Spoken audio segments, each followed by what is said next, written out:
Hello बच्चा लोग, after a very long time I am back with your chemistry class. आज का हमारा टॉपिक है मेटलर्जी। जो हमारा लास्ट का टॉपिक है, थोड़ा सा बच गया था। मेटलर्जी मेटलर्जी आज हमें मेनली स्टार्ट करना है। मेटलर्जी को आपकी टेक्स्ट बुक के अकॉर्डिंग अकरेंस ऑफ मेटल ऐसा लिखा हुआ है उसके अंदर, या फिर extraction of metal, occurrence of metal, या फिर एक्सट्रैक्शन ऑफ मेटल, ऐसा कुछ बोलते हैं। अब देखो, अकरेंस ऑफ मेटल, मेटलर्जी, इन सबका मीनिंग पहले समझते हैं, फिर हम आगे बढ़ते हैं। अकरेंस ऑफ मेटल का मीनिंग होता है अर्थ क्रस्ट के अंदर जो भी कुछ मेटल्स छिपे हुए हैं, कुछ कंपाउंड के फॉर्म में होते हैं, उस मेटल को हमें बाहर निकालना है, उसको प्यूरिफाई करना है, उसको बेचना है। बेचना नहीं सिखाऊंगा, वो आपको सीखना है बड़े होके। अभी आपको सिर्फ इतना करना है कि भाई अर्थ क्रस्ट में से कैसे मैं उस एलिमेंट को बाहर निकालूं, कैसे उसके अंदर प्यूरिफिकेशन प्रोसेस करूं, ठीक है। वो सारी प्रोसेस आज हम पढ़ने वाले हैं। टोटल 5 स्टेप की मेटलर्जी होती है। मेटलर्जी मतलब साइंस की एक ऐसी ब्रांच जो मेटल के एक्सट्रैक्शन के ऊपर डिपेंडेंट होती है। पूरा मेटल के एक्सट्रैक्शन का स्टडी मतलब मेटलर्जी। क्लियर हो गया मीनिंग? अब ये मेनली 5 स्टेप की प्रोसेस है।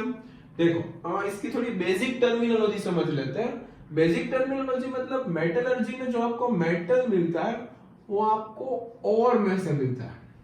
अब ओर नाम का वर्ड आपने 10th स्टैंडर्ड में तो नहीं, आपने 8th स्टैंडर्ड में एक बार पढ़ा हुआ है। Metal non metal 8th standard में भी चैप्टर था, 3rd या 4th, उसके अंदर आपने पढ़ा था कि ओर क्या होता है। यहाँ पे बता रहा हूं मैं, देखो, 2 वर्ड के बीच में कंफ्यूज नहीं होना है। एक वर्ड है आपका मिनरल, दूसरा वर्ड है आपका ओर। अभी मिनरल क्या है, ओर क्या है? देखो, मिनरल मतलब एक ऐसा कंपाउंड जिसके अंदर से आपको मेटल मिलेगा। ओके, कोई इश्यू नहीं है। और मतलब एक ऐसा कंपाउंड जिसके अंदर से आपको मेटल इजीली एंड प्रॉफिटेबली मिलेगा। इजीली एंड प्रॉफिटेबली मिलेगा।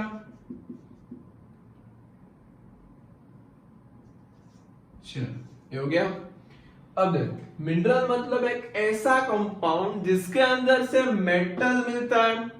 और मतलब एक ऐसा कंपाउंड जिसके अंदर से मेटल मिलता है लेकिन वो इजीली एंड चीपली मिलता है। और एक टाइप का मिनरल ही है। और क्या है? एक मिनरल ही है, लेकिन एक ऐसा मिनरल है जिसमें से मेटल आपको इजीली एंड प्रॉफिटेबली मिलता है। तो एक सेंटेंस बच्चों आपको याद रखना है, all ores are minerals but all minerals are not ores। ये तो सर कुछ मैथ्स जैसी बात हो गई। ऑल मतलब ऐसा बोलते हैं कि भाई ऑल स्क्वायर आर क्वाड्रिलेटर और क्वाड्रिलेटर आर नॉट स्क्वायर, ऐसा बोलते हैं। ऐसा ही कुछ है। सारी और को मिनरल बोल सकते हैं। सभी और में से मेटल मिलता है, इसलिए सभी और को मिनरल बोल सकते हैं। बट सभी मिनरल में से मेटल इजीली एंड चीपली नहीं मिलता, दैट्स व्हाई हम उसको और नहीं बोल सकते हैं। तो ये दोनों के बीच का जो डिफरेंस था, बेसिक डिफरेंस, वो मैंने क्लियर करवा दिया ना। जो ये और होती है उसके अंदर हम सबको पता चल गया मेटल होता है, इजीली एंड प्रॉफिटेबली मिलता है। ओके, अब इस और के साथ हमें कुछ ऐसा करना है कि भाई आपको मेटल बाहर निकालना है उसके अंदर से, उसको क्लीन करना है, प्यूरिफाई करना है। तो देखो, मैं इसकी बात करूं तो 5 स्टेप की प्रोसेस है। Step number 1, step number 2, step number 3, step number 4 and step number 5। Step number 1 को हम जनरली बोलते हैं क्रशिंग ऑफ और। क्रशिंग ऑफ और मतलब और को क्रश करना है, हैवी इक्विपमेंट से और को क्रश करना है, अर्थ क्रश में से बाहर निकाल के। सेकेंड स्टेप है आपका कंसंट्रेशन ऑफ और। कंसंट्रेशन ऑफ और। अब ये कंसंट्रेशन ऑफ और क्या होता है? तो भाई सिंपल सी चीज है, इनिशियल प्यूरिफिकेशन। थोड़ी डिटेल में पढ़ेंगे थोड़ी देर के बाद, पहले मैं सिर्फ स्टेप के नाम लिख रहा हूँ, एकदम डिटेल्ड लेक्चर होने वाला है, डोंट वरी। पेन और कॉपी निकाल लेना और प्लीज बच्चों नोट डाउन करना स्टार्ट कर देना। थर्ड स्टेप है इसका कन्वर्ट इनटू मेटल ऑक्साइड। तो सर ये मेटल ऑक्साइड में नहीं होते क्या? तो भाई और एक ऐसा सब्सटेंस है वो जनरली सल्फाइड फॉर्म में या तो कार्बोनेट फॉर्म में या तो ऑक्साइड फॉर्म में मिलता रहता है। बट अगर कोई दूसरा फॉर्म है तो प्लीज उसको पहले ऑक्साइड में कन्वर्ट करो, उसके बाद हम आगे बढ़ेंगे। अब नेक्स्ट स्टेप है जो आपका मेटल ऑक्साइड है उसका करना है रिडक्शन। क्या करना है उसका? रिडक्शन। रिडक्शन मतलब क्या है? लॉस ऑफ ऑक्सीजन या फिर एडिशन ऑफ हाइड्रोजन या फिर गेन ऑफ इलेक्ट्रॉन। तो आपको सिर्फ रिडक्शन करवाना है, मतलब इसके अंदर से ऑक्सीजन निकालना है, फाइनली आपको मेटल मिलेगा। उस मेटल का इलेक्ट्रो रिफाइनिंग करना है। क्या करना है उस मेटल का? Electro refining. इलेक्ट्रिसिटी पास करके उसको प्योर बनाना है। इलेक्ट्रो रिफाइनिंग की हेल्प से वो प्योर हो जाएगा। कितना प्योर हो जाएगा? तो भाई 99.99% वो प्योर हो जाएगा और उसको आप बेच सकते हो, पैसा कमा सकते हो। तो बस ये सब हमारा इंट्रोडक्शन पोर्शन था मेटलर्जी का। जल्दी से इतना नोट डाउन कर लीजिए, मैं इसको 3 के काउंट पे इरेज कर दूंगा, फिर हम आगे बढ़ेंगे मेटलर्जी में स्टेप 1 के साथ। चल 1, 2 एंड 3 इसको मैं इरेज कर रहा हूं, आप अच्छे से एक बार नोट डाउन कर लेना। वीडियो पॉज करके नोट डाउन कर लेना अगर ऐसा कुछ है तो। पीछे रह गए हो या फिर मेरी बातें सुन रहे थे तो प्लीज वीडियो पॉज करो और उसको नोट डाउन कर लीजिए। चल स्टेप नंबर 1 हमारा, स्टेप नंबर 1 क्या है हमारा? Crushing of ore. मतलब ओर जो आपको अर्थ क्रस्ट के ऊपर से मिलती है, क्रशिंग ऑफ ओर जो आपको और अर्थ क्रस्ट में मिलती है, प्लीज उसको पहले आपको क्या करना है? अर्थ क्रस्ट में से जो और मिलती है उसको हैवी इक्विपमेंट की मदद से बाहर निकाल के पाउडर फॉर्म में लेके आए। कई जगह पे ये स्टेप दिखाते ही नहीं है कि भाई पाउडर्ड फॉर्म में लेके आना है और को। जनरली सही है ना दिखाओ तो, लेकिन 12th स्टैंडर्ड में मेटलर्जी डिटेल में आती है, उसके अंदर ये दिखाते हैं कि भाई क्रशिंग ऑफ ओर करना जरूरी है। बाकी आप जनरली आपको ऐसा ही बोलेंगे कि भाई मेटलर्जी के 4 स्टेप है और सेकंड स्टेप से स्टार्ट करते हैं। ओके, कोई इश्यू नहीं है, चलेगा। आपकी इंफॉर्मेशन के लिए मैंने बता दिया कि भाई ये स्टेप भी होता है। Okay, next one, next step है आपका इंपॉर्टेंट स्टेप। इसको मैं ब्लैक कलर से लिखूंगा सारे स्टेप को, मतलब आपको पता चलेगा ये इतना काम का नहीं है, एकदम इजी स्टेप था। Concentration of ore, concentration of ore. अब देखो कंसंट्रेशन का मीनिंग सिंपल लैंग्वेज में बोला जाए तो होता है इनिशियल प्यूरिफिकेशन। क्या मीनिंग होता है उसका? Initial purification. इनिशियल प्यूरिफिकेशन मतलब इनिशियली प्योर बनाना। अब आप चलो कुछ ऐसा एग्जांपल लेते हैं कि भाई आपको फेस वॉश करना है, ठीक है, या फिर हेयर वॉश करना है, तो पहले शैम्पू लेके ऐसे रगड़ेंगे कि भाई पानी से साफ करेंगे। सिंपल सी बात है, पानी से साफ करेंगे पहले, मतलब बाल को हम इनिशियली प्योर बनाएंगे, फेस को हम इनिशियली प्योर बनाएंगे। उसके ऊपर जो पार्टिकल है थोड़े से निकाल देंगे, फिर उसके बाद ऊपर फेस वॉश या फिर शैम्पू लगाएंगे। आपके घर पे अगर कोई फ्रूट्स आते हैं तो फ्रूट के साथ पहले क्या करते हैं? डायरेक्टली नहीं खाते हैं, फ्रूट को पहले साफ करते हैं। इट मींस इनिशियली प्योर बनाते हैं। इनिशियली प्योर बनाना मतलब, अब आपको मैं यहाँ पे बताने जा रहा हूँ एक नई चीज। देखना, आपके पास जो और अवेलेबल है उसके अंदर 2 कंपोनेंट्स होते हैं। और के अंदर एक कंपोनेंट होता है मेटल एंड अनदर कंपोनेंट जिसको आपको बोलना है गैंग। क्या बोलना है उसको? गैंग। गैंग का स्पेलिंग यही रखना है, वो झगड़ने वाली गैंग नहीं लेके आना है। गैंग मतलब यही होता है, या फिर गंगा गंगू ऐसा भी नहीं बोलना है। क्या है? सिर्फ गैंग है। गैंग का मतलब होता है इम्प्यूरिटीज, गैंग का मतलब क्या होता है? इम्प्यूरिटीज। और मेटल का मतलब तो मेटल होता है। अब और के अंदर दो चीजें, उसमें से जो गैंग पार्टिकल्स है उसको हम इस सेकेंड स्टेप में रिमूव करते हैं। सेकेंड स्टेप में क्या करते हैं? गैंग पार्टिकल्स को रिमूव करते हैं। तो कंसंट्रेशन ऑफ ओर मतलब इनिशियल प्यूरिफिकेशन। इनिशियली हम गैंग पार्टिकल्स को रिमूव कर देते हैं। अब ये रिमूव करने के टोटल 4 मेथड है, 1 2 3 एंड 4। ये 4 मेथड की बात करें, ये आपके सिलेबस में नहीं है। आपके सिलेबस में सिर्फ इतना बोलता है कंसंट्रेशन ऑफ ओर मतलब इंप्यूरिटीज को रिमूव करना, जस्ट इतना ही, और कुछ नहीं है। तो देखो आपको क्या करना है, इस स्टेप के सिर्फ मतलब इस प्रोसेस के मैं सिर्फ नाम बोल देता हूं। कंसंट्रेशन करने की टोटल 4 प्रोसेस है। प्रोसेस नंबर 1 जिसको हम बोलते हैं ग्रेविटी सेपरेशन। क्या बोलते हैं उसको? Gravity separation. चलो ये हो गया आपका ग्रेविटी सेपरेशन। सेकेंड स्टेप है आपका मैग्नेटिक सेपरेशन। सेकेंड स्टेप क्या है आपका? Magnetic separation. थर्ड स्टेप है आपका लीचिंग, मतलब एक केमिकल प्रोसेस है, उसके बारे में आपको बिल्कुल पढ़ने की जरूरत नहीं है। 10th के ये सिलेबस में भी नहीं है। मतलब अगर कोई पढ़ा रहा है तो भाई ये मत पढ़ना प्लीज, ये आपके सिलेबस में ही नहीं है। अगर एक्स्ट्रा इंफॉर्मेशन चाहिए तो ठीक है, आप ले सकते हो, लेकिन 10th के सिलेबस में ये नहीं है। तो ये हो गया आपका मैग्नेटिक सेपरेशन, उसके बाद हो गया लीचिंग, और आपका लास्ट स्टेप बचता है, मतलब लास्ट प्रोसेस है फ्रोथ फ्लोटेशन। अब ये अलग अलग प्रोसेस है जिसके अंदर हम और में से जो और के अंदर 2 पार्टिकल्स होते हैं, मतलब 2 कंपोनेंट्स होते हैं, एक होता है मेटल, एक होता है गैंग।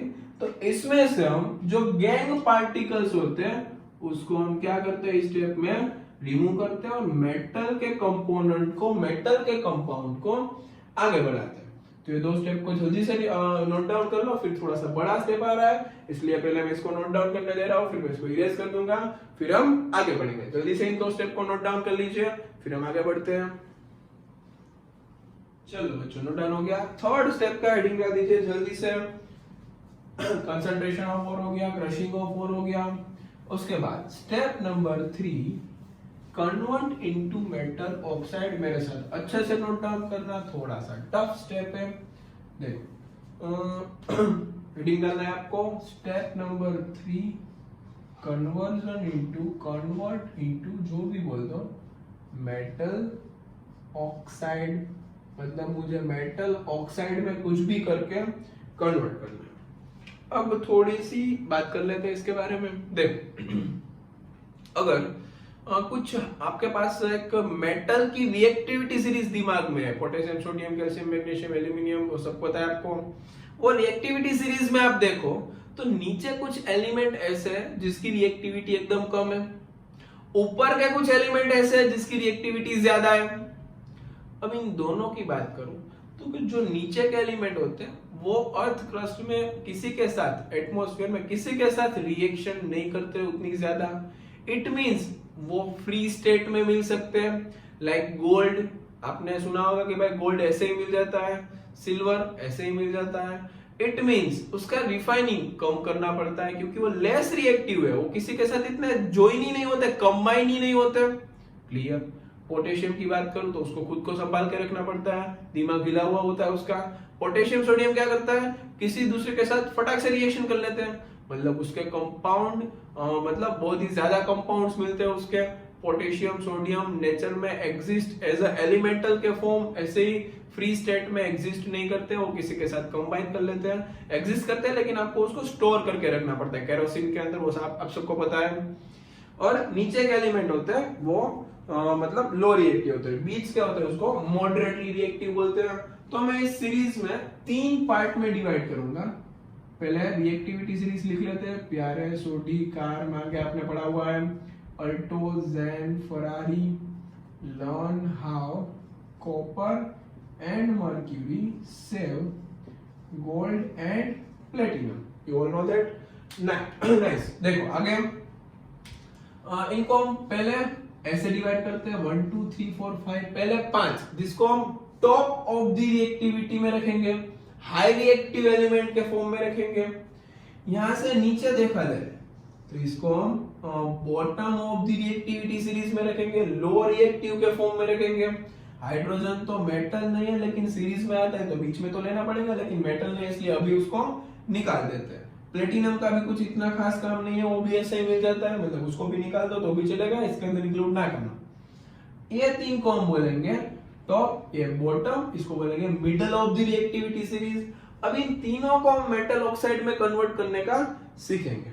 देखो अगर पहले इसकी बात करूं तो इसको मेटल ऑक्साइड में कन्वर्ट करने की जरूरत नहीं है। क्यों नहीं है? फॉर एग्जाम्पल मुझे पोटेशियम का कंपाउंड मिल गया KCl, इसमें से मुझे पोटेशियम कुछ भी करके एक्सट्रैक्ट करना है, पोटेशियम को मुझे एक्सट्रैक्ट करना है, तो मैं कैसे करूंगा देखते जा। यहाँ पे इसका हम करेंगे इलेक्ट्रोलिसिस। क्या करेंगे? इलेक्ट्रोलिसिस। अब ये इलेक्ट्रोलिसिस क्या होता है? तो इलेक्ट्रोलिसिस मतलब कोई भी कंपाउंड के अंदर इलेक्ट्रिसिटी पास आउट करके उसके एनायन केटायन को अलग करके उसके एलिमेंटल फॉर्म में लेके आने की प्रोसेस मतलब इलेक्ट्रोलिसिस। चेक करो कैसे करते हैं इलेक्ट्रोलिसिस। तो यहाँ पे एक छोटा सा एग्जांपल आपको मैं दिखा देता हूँ, यहाँ पे दिख जाएगा आपको। देखो पहले मैंने एक बीकर ले लिया, ओके, इसके अंदर मैंने जो भी कंपाउंड था जिसके अंदर से एक्सट्रैक्शन करना है उसको मैं यहाँ पे लिख रहा हूं, मतलब इसको मैं यहाँ पे ड्रॉ कर रहा हूं। कौन सा कंपाउंड है? KCl है, तो KCl का एक्वस सॉल्यूशन इसके अंदर फिल करना है, KCl का एक्वस सॉल्यूशन। आप सबको पता है यहाँ पे आपको दो प्लेट्स लगानी है, एक प्लेट को आप बोलेंगे एनोड, एक प्लेट को आप बोलेंगे कैथोड। चलो इसको हम इलेक्ट्रिसिटी से कनेक्ट करेंगे, ये हो गया पॉजिटिव, ये हो गया नेगेटिव, ठीक है। एक हो गया एनोड, एक हो गया कैथोड, इसको हम बोल देते हैं एनोड, इसको हम बोल देते हैं कैथोड। पॉजिटिव एनोड होता है, नेगेटिव कैथोड होता है, सबको पता है। इसके अंदर है KCl का aqueous solution, electricity pass out होगी, K प्लस Cl माइनस अलग हो जाएंगे, K प्लस होगा तो कैथोड पे चला जाएगा पोटेशियम, पोटेशियम आपको यहाँ पे मिल जाएंगे। क्लोरीन तो कि वो एनोड पे आ जाएगा और यहाँ पे Cl2 मिल जाएंगे। इट मींस मुझे पोटेशियम यहाँ पे डायरेक्टली ऑब्टेन हो रहा है, पोटेशियम मुझे डायरेक्टली मिल रहा है यहाँ पे। और इस पोटेशियम मतलब ये पोटेशियम होता है वो एकदम प्योर फॉर्म में होता है, आगे कुछ करने की जरूरत नहीं है, इजीली आपको इलेक्ट्रोलिसिस के थ्रू मिल जाएगा। क्लियर एकदम। अब अगर मैं middle of the reactivity series की बात करूं तो इसके कंपाउंड मोस्टली हमें दो फॉर्म में मिलते हैं। एक होता है कार्बोनेट, एक होता है सल्फाइड।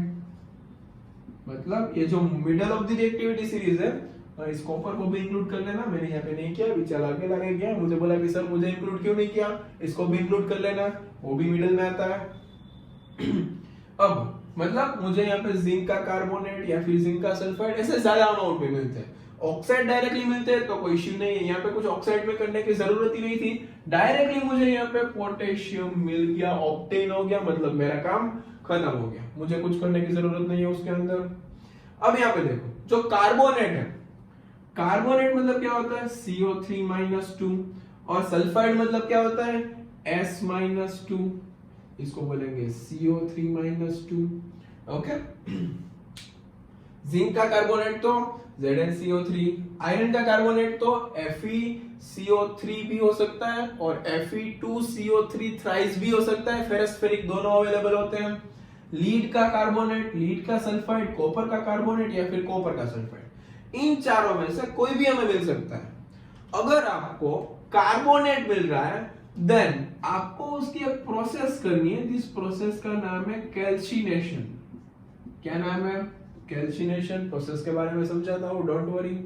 और आपको जो सल्फाइड मिल रहा है उसकी एक आपको प्रोसेस करनी पड़ेगी, उसको हम बोलेंगे रोस्टिंग। रोस्टिंग आजकल चल रहा है वो रोस्टिंग नहीं, ठीक है, रोस्टिंग करना पड़ेगा, और ये कैल्सिनेशन है। अब देखो मैं ऐसी बात करूं, कैल्सिनेशन क्या होता है? तो कैल्सिनेशन मतलब एक कैल्सिनेशन का एग्जांपल ले लेते हैं, मतलब आपको डायरेक्टली समझ में आ जाएगा। यहाँ पे हम उठाते हैं जिंक का कार्बोनेट ZnCO3 Zn+2CO3-2 ZnCO3, इसमें से मुझे कन्वर्ट करना है जिंक ऑक्साइड में, क्योंकि भाई प्रोसेस कौन सी चल रही है, कन्वर्ट इनटू मेटल ऑक्साइड। कुछ भी करो, यहाँ पे इलेक्ट्रोलिसिस किया, कुछ करने की जरूरत नहीं थी, सिंपली मुझे पोटेशियम मिल गया। लेकिन यहाँ पे मुझे कार्बोनेट सल्फाइड में ज्यादा कंपाउंड मिलते हैं, तो मैं क्या करूंगा, उसको पहले कार्बोनेट या तो सल्फाइड में कन्वर्ट करूंगा, उसके बाद कार्बोनेट सल्फाइड में से ऑक्साइड में कन्वर्ट करूंगा, उसके बाद आगे बढ़ेंगे। तो जिंक कार्बोनेट में से मुझे चाहिए जिंक ऑक्साइड। तो देखो 2 मिनट इसको स्टॉप करते हैं, एक सल्फाइड का एग्जांपल लेते हैं, जिंक सल्फाइड, इसके ऊपर से इजीली समझ में आ जाएगा। सल्फाइड में से आपको बनाना है ऑक्साइड, ओके, यहाँ पे सल्फर है, यहाँ पे चाहिए आपको ऑक्सीजन, तो आपको क्या ऐड करना पड़ेगा, ऑक्सीजन। तो ऑक्सीजन करके हीट करने की प्रोसीजर को बोलते हैं roasting. Heating in presence of oxygen is known as roasting. जल्दी से डेफिनेशन में डाल लो नोट में, heating in presence of oxygen is known as roasting. मतलब जिंक ऑक्साइड में कन्वर्ट हो गया और सल्फर भी ऑक्सीजन के साथ एक कंपाउंड बनाएगा, सल्फर डाइऑक्साइड, जो गैस के फॉर्म में इवॉल्व हो जाएगा। ठीक है, तो यहाँ पे देखो मुझे ऑक्साइड मिल गया, फिर हम इसका रिडक्शन देखेंगे। अब यहाँ पे क्या करना है मुझे, तो यहाँ पे भी मुझे जिंक कार्बोनेट में से बनाना है जिंक ऑक्साइड, ओके। यहाँ पे ऑक्सीजन है तो मुझे ऐड करने की जरूरत नहीं है, जस्ट मुझे इसको हीट करना है, तो जिंक ऑक्साइड और कार्बन डाइऑक्साइड गैस मिल जाएंगे। Heating in absence of oxygen is known as calcination, heating in presence of oxygen is known as roasting. दोनों में मुझे ऑक्साइड मिल रहा है, तो भाई कार्बोनेट का C और कैल्सिनेशन का भी C, ऐसे याद रखो। कार्बोनेट में ऑलवेज करो कैल्सिनेशन और सल्फाइड में ऑलवेज करो रोस्टिंग, सिंपल, डन, ओके। तो ये हो गया मॉडरेट की बात। अगर मैं बॉटम की बात करूं तो मोस्ट ऑफ द टाइम ये ऑक्साइड में इजीली मिल जाते हैं, सिल्वर ऑक्साइड, कभी कभी वो सिल्वर सल्फाइड में भी मिलते हैं। अगर सल्फाइड में मिल रहा है तो सेम यहाँ पर रोस्टिंग करो, मतलब क्या होगा, इसके अंदर ऑक्सीजन ऐड करके इसको हीट करो तो सिल्वर ऑक्साइड मिल जाएगा और सल्फर डाइऑक्साइड अलग हो जाएगा। मतलब इस स्टेप में हम क्या कर रहे हैं, मेनली ऑक्साइड में कन्वर्ट कर रहे हैं, इसकी जरूरत ही नहीं थी, वो डायरेक्टली चला जा रहा था, मतलब डन। अगर यहाँ पे पोटेशियम ऑक्साइड होता तो यहाँ पे क्या मिलता, पोटेशियम मिलता और यहाँ पे ऑक्सीजन मिलता, सिंपल। लेकिन कुछ भी करके इलेक्ट्रोलिसिस में ये बात हो तो रही है, मतलब यहाँ पे ऑक्सीजन, मतलब कुछ इलेक्ट्रोलिसिस करने पे डायरेक्टली खत्म हो जा रहा है, मतलब इसके ऊपर ज्यादा मत सोचना। मिडल और बॉटम के लिए अगर मैं बात करूं तो मर्क्यूरी की एक और है, mercuric sulphide HgS। Mercuric sulphide क्या होता है, HgS। इसका एक कॉमन नेम है, वो आपको याद रखना है, इसका कॉमन नेम है सिनेबार। सिनेबार इसका कॉमन नेम है HgS। इसको भी ऑक्साइड में कन्वर्ट करने के लिए same procedure, heating in presence of oxygen it will convert into mercuric oxide and releases sulphur dioxide. Clear एकदम। तो देखो इन सब में मैंने इसको ऑक्साइड में कन्वर्ट किया, जहां पे भी जिसकी भी जरूरत पड़ी मैंने यूज किया। एक प्रोसेस की मैंने calcination, another process roasting. Calcination क्या होता है, heating in absence of oxygen, roasting क्या होता है, heating in presence of oxygen, simple.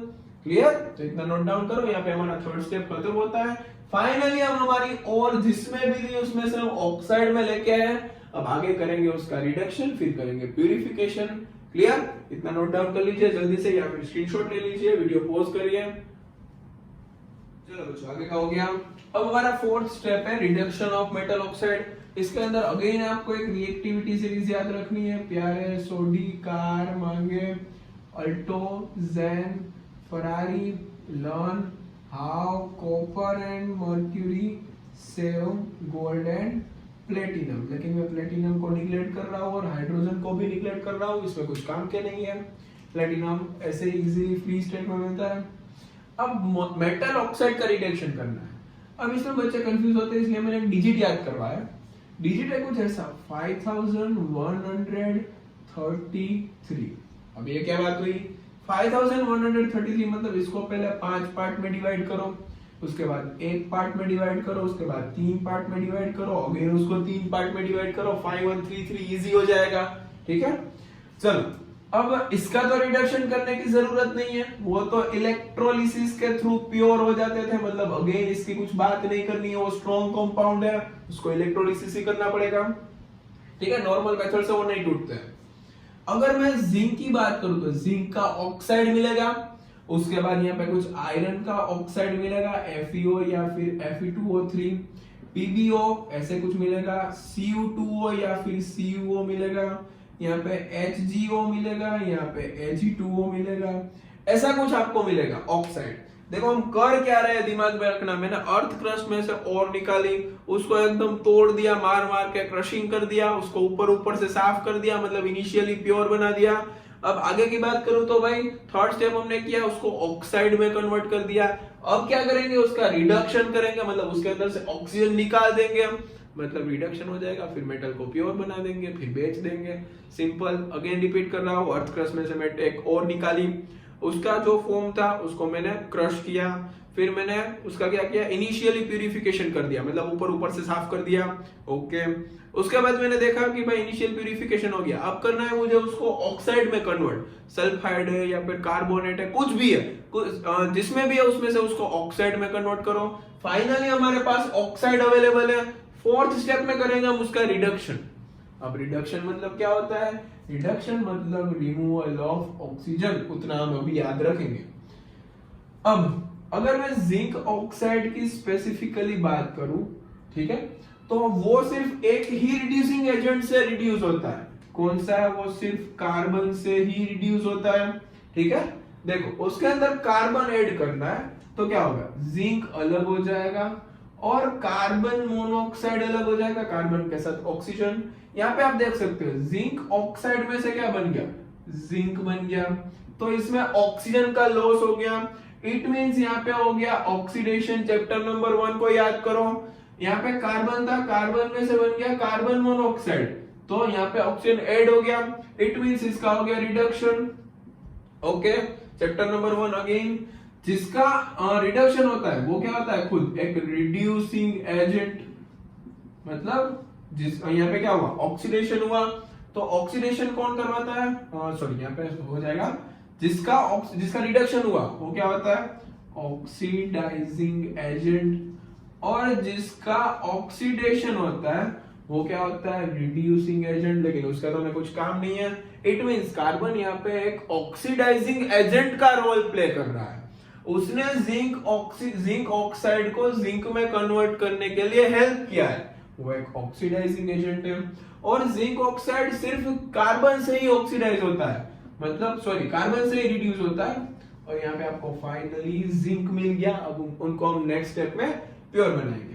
अगर इन तीनों की बात करूं तो इसको हम रिड्यूस करने के लिए हमारे पास 3 रिड्यूसिंग एजेंट है, carbon, carbon monoxide and hydrogen. देखो तीनों का एक एग्जांपल ले लेते हैं। अगर मैं आयरन ऑक्साइड के अंदर कार्बन ऐड करूं तो same procedure, iron plus carbon monoxide, easy. अगर मैं PbO की बात करूं, उसके अंदर कार्बन मोनोऑक्साइड यूज करूं तो क्या बनेगा, Pb तो एज इट इज रहेगा, कार्बन मोनोऑक्साइड और ऑक्सीजन मिलके कार्बन डाइऑक्साइड बना देंगे। अगेन लीड अलग हो गया ऑक्साइड में से। देखो धीरे धीरे हम क्या कर रहे हैं, सारी चीजें निकाल रहे हैं। पहले पूरा कार्बोनेट था उसको ऑक्साइड में किया, फिर ऑक्साइड में से इसको ऑक्सीजन रिमूव करके मेटल में लेके आ गए। अगर एक और एग्जांपल की बात करूं तो भाई Cu2 ले लिया, उसके अंदर H2 ऐड किया तो कॉपर अलग हो जाएगा, H2O अलग हो जाएगा, रिएक्शन को बैलेंस कर लेना, खत्म। यहाँ पे मेटल, और इसको ये इतने वीक होते हैं कि भाई इसको कुछ रिड्यूसिंग एजेंट की जरूरत नहीं होती, सिर्फ हीटिंग करो, मर्क्यूरी ऑक्सीजन अलग या फिर सिल्वर ऑक्सीजन अलग, ओनली हीटिंग। ये किससे रिड्यूस होते हैं, ओनली हीटिंग से। अगर आपको पूछे कि भाई जिंक किससे रिड्यूस होता है तो भाई बोलना है जिंक रिड्यूस होता है कार्बन से। किससे रिड्यूस होता है, कार्बन से। ये 3 मेटल किससे रिड्यूस होते हैं, ये 3 रिड्यूसिंग एजेंट्स हैं, और ये 2 ओनली हीटिंग से। जल्दी से इतना नोट डाउन कर लो। हम 5th स्टेप लिखने जा रहे हैं, इतना नोट डाउन कर लीजिए। Step number 5 electro refining, last step आज का, इतना नोट डाउन करो जल्दी से। चलो मैं इसको इरेज करने जा रहा हूँ, नोट डाउन कर लिया होगा सबने। लास्ट है आज का लेक्चर का मतलब जितनी भी बातें पॉसिबल थी इसके अंदर वो सारी मैंने बता दी। फिर हम कुछ बाकी रह गया होगा तो मतलब बाकी तो है नहीं, इसके कुछ क्वेश्चंस है वो हम लास्ट में डिस्कशन करेंगे इसके बारे में, last in the sense chapter खत्म होने के बाद।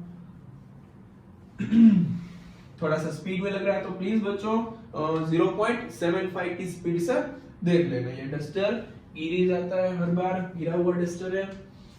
ओके, फिफ्थ स्टेप का नाम क्या है? इलेक्ट्रो रिफाइनिंग कॉम्प्लेक्स है, थोड़ा सा अच्छे से ध्यान देना, यहाँ पे मेरे साथ अच्छे से देखना, ट्रिक भी मिलेगी, एक्चुअल कॉन्सेप्ट भी मिलेगा। देखो अब आपके पास फाइनली मेटल अवेलेबल है, ओके उस मेटल को रिड्यूस करना है, सॉरी रिफाइनिंग करना है, प्योर बनाना है और इलेक्ट्रिसिटी पास करके प्योर। इलेक्ट्रो रिफाइनिंग मतलब क्या? इलेक्ट्रिसिटी पास करके प्योर बनाने की प्रोसेस।